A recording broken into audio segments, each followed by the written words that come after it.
Сайн байна уу? Би 63 настай сүрээгээр өвдчихлөө. Эдгэрдэг гэж хэлж байна. Гэхдээ олон сар им уух юм байна. Өдөр болгон олон им уух боллоо. Энэ л миний санааг зовоож байна. Эмчилгээгээ яаж даван туулах вэ? Биеийн эмчилгээ бол дэлхийн эрүүл мэндийн байгууллагаас зөвлөсөн зөвлөмжийн дагуу олон улсын улсад бүгдэнд нь адилхан стандартаар эмчилдэг. Эмчилгээний хугацаа 6 сар хамгийн бага шүү дээ. Гэхдээ дунджаар 8 сар, 12 сар хэд удаа өвдсөн, хэд дэх удаагаа өвдөж, ямар иммун төсвөртэй байж гэдэг нь тэр төрлөөсөө шалтгаалаад янз бүр. Тэгэхээр таныхын хувьд болохоор би энэ асуултнаас анх удаа өвдөж байгаа сүрээгэд өвчний талаар анх удаа мэдээлэл авч байгаа юм байна л гэж бодлоо.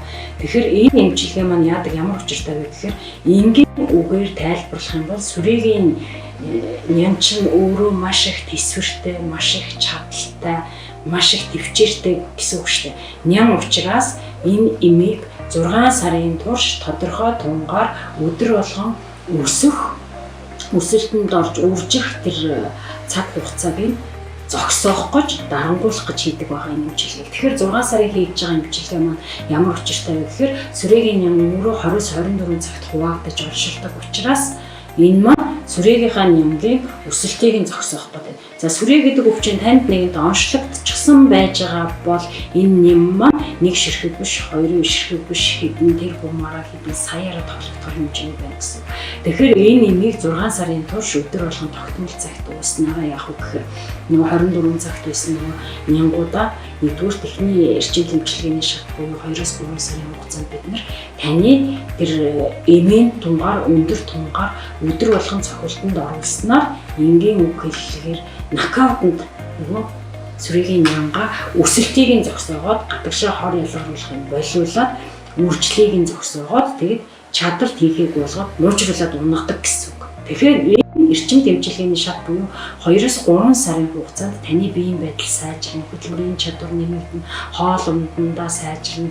Тэгээд дээрэс нь та эрүүл хүншиг болж эхэлнэ гэсэн үг. Гэхдээ энэ хугацаанд амийг зогсоож болохгүй. Яагаад гэхээр нөгөө муужраад унтсан байгаа нянга үргэлжлэх шатны эмчилгээ буюу 4-6 сарын хугацаанд эргээд бид нөгөө эмийг нь арай цөөлөөд тодорхой хэмжээний нөгөө барих тунгаар нөгөө муужраад унтсан байгаа нянга устгах үйлчилгээтэй эмчилгээ хийж байгаа учраас сүрээгийн эмчилгээ юм удаан хугацаатай байт юм аа. Сүрээгийн эдгэрэлт чинь хоёр талаас шалтгаална. Нэг тал нь юу вэ гэхээр нэг нь болохоор бид нар танд оншигчин тодруулаад өглөө. Эмийг чинь тасралтгүй байдлыг хангана. Эмчилгээгээ хийлээ, зөвлөгөөгөө өглөө таныг хяналаа. Энэ бол миний талаас хийх ажил. Таны талаас хийх нь яах вэ гэхээр нэгэнд танд зориулаад, савлаад, бэлдээд өгсөн зөвлөгөөг эмийг аваад эмч зөвлөгч нарынхаа зөвлөсөн зөвлөгөөний дагуу өөрийнхөө сэтгэл зүг сайхан бэлдээд би энийг даван туулж чаднаа, эдгэрч чаднаа гэдгийг сэтгэл зүгөө сайхан бэлдээд энэ нэмээ тасралтгүй төвштэй аваад арт нь гарна. Эдгэрэлт чи өөрөө 100% гэж тооцох юм бол магадгүй миний хийх ажил 50%, таних 50% байна. Тэгэхээр энэнийхээ ард гарахаас өөр арга байхгүй. Тэгэхээр сонголтоо зөв хийгээрэй, эмчилгээгээ тасралтгүй үргэлжлүүлээрэй. Гэхдээ энэ нэм маань дөнгөж эхлээд өөх үед л нөгөө шинийн бие махбодод орохтой холбоотой анхны эхний хэсэг хугацаанд жоохон өөрчлөлт өгнө гэхээс биш таны бие махбодод магадгүй 14 хоногийн дараагаас дасан зохицчдаг учраас бид чинь тийм амар хүндрэлтэй асуудал гарахгүй. Гэхдээ хувь хүний өргөн занцлогоос шалтгаалаад гаж нөлөөлөхийг бас үүсэхгүй.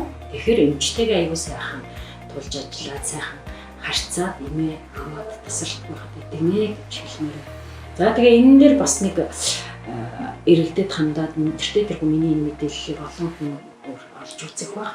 Тэгэхээр би юу хэлэх вэ гэхээр энэ сүрийн өвчнөөр өвдөж байгаа тохиолдолд тухайн хүний ямар нэгэн байдлаар буруу зам үйл, буруу дадал зуршилтай холбоотой биш, сүрээтэй орчинд ажилласан, амьдарсан, магадгүй тэр агаараар амьсгалсантай холбоотой тухайн хүний дархлааны системээс холбоотой хамаарч сүрээгээр өвдсөн байдаг учраас энэ өөрөө амьсгалын зам гэдэг чинь амьсгалаа төвжиж чадахгүй бүх хүн амьсгалж байгаа учраас тэр хүний буруутай үйл ажиллагаа биш учраас ямар нэгэн байдлаар сүрийн өвчнөөр өвдсөн, онцлогдсон, эмчлэгдэж байгаа хүмүүс сэтгэл зүйн дэмжлэг үзүүлээд битгий ялгуурлан гадуурхаасай. Тэр хүний буруу биш ээ, ямар нэгэн байдлаар тэр хүн алдаа гаргачихсан юм биш ээ гэдэг талаас нь ойлгож харж үзээсэй гэж хүсэж байна. Эмч хүний зүгт. Ямар тохиолдолд сүрээгийн шинжилгээ өгөх шаардлагатай вэ?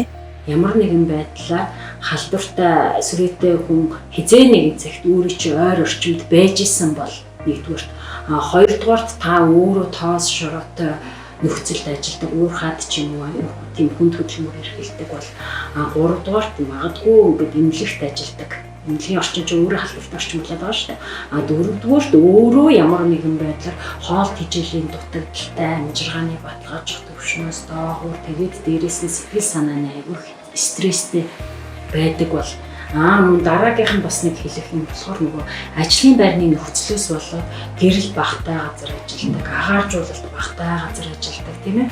Одоо нэг жишээлх юм бол подвалд байрлах шаардлагатай ажлын нөхцлөөсөө ч юм уу болдог ч юм уу подвалд байрладаг, эсвэл агааржуулалт бага тэр цонхоор нар орж ирдгүүч гэдэг юм уу иймэрхүү нөхцөлд ажилладаг бол та сүрээгийн диспансерт дүүрэг болгоныхоо сүрээгийн диспансерт хандаад тусламж үйлчилгээ авах боломжтой. Сүрээгийн тусламж үйлчилгээг үзүүлэхдээ үйлчлүүлэгчээс эрүүл мэндийн даатгал төлсөн үү гэдэг асуултыг асуудаггүй байгаа шүү. Тэгэхээр ямар ч тохиолдолд өөрийнхөө амьдарч байгаа, оршин сууж байгаа дүүргийнхээ харьяалах сүрээгийн диспансерт очиход тань тусламж үйлчилгээг үзүүлэх ажиллах болно.